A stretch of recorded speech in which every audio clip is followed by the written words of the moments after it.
público, tiene que salir el público y presentar. Bueno, vamos a empezar. Good afternoon, everyone. Thank you for coming today and listening to my speech.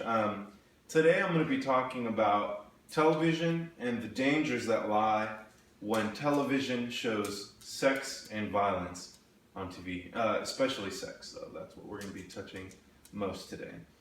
So, to best understand what's going on, we have to first understand where this came from and how it became accepted, who is this affecting / who's it affecting most, and what can we do to stop this problem from growing even more.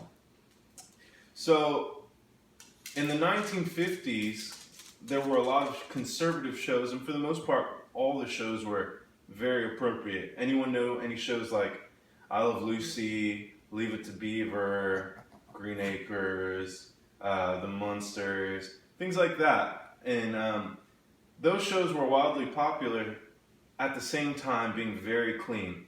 And so, for example, in I Love Lucy was a show about a married couple, Lucy and Ricky Ricardo. In real life, those two were actually married, and on the set of their TV show, they were never in the same bed. They were always on two separate beds, never shown doing anything promiscuous, nothing. And in real life, Lucy actually got pregnant, and on the show she did as well. But if you ever noticed it, the whole show when she was pregnant, they were never allowed to use the word pregnant on the show. That's how strict they were about what they were going to show and what they were allowing on TV back then. Now, you're probably thinking to yourself, we're not nearly as conservative now with our TV and what we watch. And you think to yourself, how did we get there? Well, really, it's just been an evolution ever since the 50s and the TVs. And the TV shows have just been pushing the boundaries of what they are allowed to show and what they are showing. And so it really just exploded in the 90s when things like MTV came out and sitcoms and other dramas and TV shows came out. They were more open to put sexual innuendos, sensual things as well, as much as like sexual references and sexual jokes, and even sexual scenes at this point. And so because of this, it just kept growing and growing and growing until the point that we are now. The FCC, which is the Federal Communications Commission, in their rule book, they basically create all the rules for television and radio broadcast. In their rules, they state that indecency is prohibited, anything indecent is prohibited between 6 a.m. and 10 p.m. Now, I know what you're thinking. There is a lot of indecent stuff that is shown in between those times. And that is because the FCC also states that the courts protect TV shows and indecency because it is protected by the First Amendment. Therefore, they cannot completely take it out. And so because of that, they're just protected and cannot be rolled out that way. And so the American Academic Child Adolescence Psychiatry put out a statement that said 99% of households in America had a television. Now, that's more people having televisions than having phones. And so because of this, children are prone to seeing all these things at a much younger age than they used to be, because everyone owns a TV, almost every child. And so CNN put out a statement that said that if a child watches more than an hour of TV a day, that there is sexual content in every 10 minutes average. That could be anywhere from a sex scene to a sexual joke to just innuendo and things like that. And it's become even more common, not only in adult shows, but in teenage drama shows, and even in kid shows. They've thrown out jokes and innuendos and things like that that would have never flown back in the day. And so, because they're exposed to this at such a young age, it's causing children to be more sexually active. Because of this, Time says that teenage pregnancy has doubled in the U.S. and it's double. The U.S. teen pregnancy is double of any other industrialized country in the world. That's twice as many teen pregnancies than any other country in the world.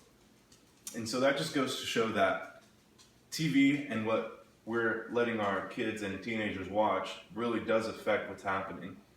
And there's a study that shows that children and teenagers who watched sexual things or were exposed to things on television were twice as likely to get pregnant because of that. Also, another thing that I wanted to touch up on was violence. Back in the day, there was a little bit of violent shows. There was wild western shows and things like that. But even then, that comes nowhere close to what we see nowadays. Today, we see on TV, we see killings, rapes, and it's all just very explicit and it shows a lot more than it would have ever shown. And because of this, there's a study that shows that children who see that as a child, when they grow up, they are prone to be more aggressive. And that's for males and females. No one is excluded from that study. And so, because of that, children are being affected. And so, now that you know that how children are being affected, you have to know what you can do to stop this. And I have 3 things that you can do. First off, you can just simply boycott and stop watching everything that contains indecent things like violence or sexual activity. Although that will be effective for your children, it won't be so effective in doing anything to stop those things and stop those TV companies from getting away with that. The second option is joining a group that works to stop things like this. And there's a group, I believe, I forget their name, but they consist of 1.5 million people, parents, who are fighting to stop all this indecency that's on television. And so groups like that are actually being really effective in stopping and trying to get things off of television. And the third is just write a complaint to the FCC. Like I said, the FCC is the Federal Communications Commission, and they're the ones who write all the rules and regulations for television and radio broadcasts.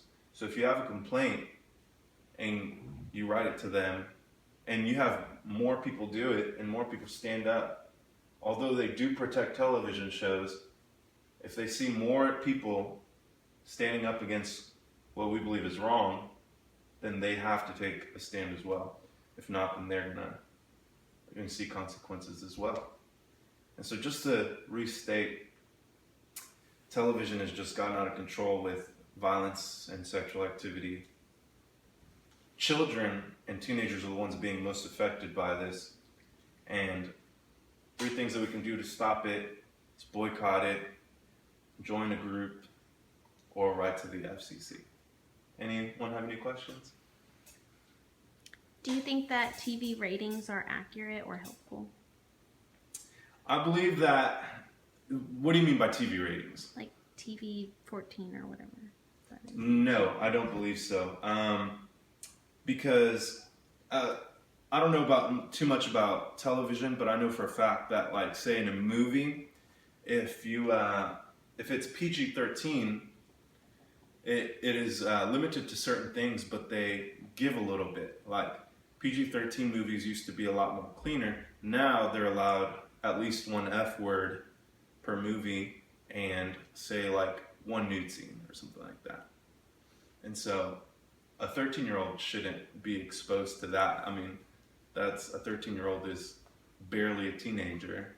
And so I really don't think that those ratings are actually accurate. I think that we should be more realistic when rating our TV shows and movies. So, any other questions? All right. Ninguna. Thank you for your time.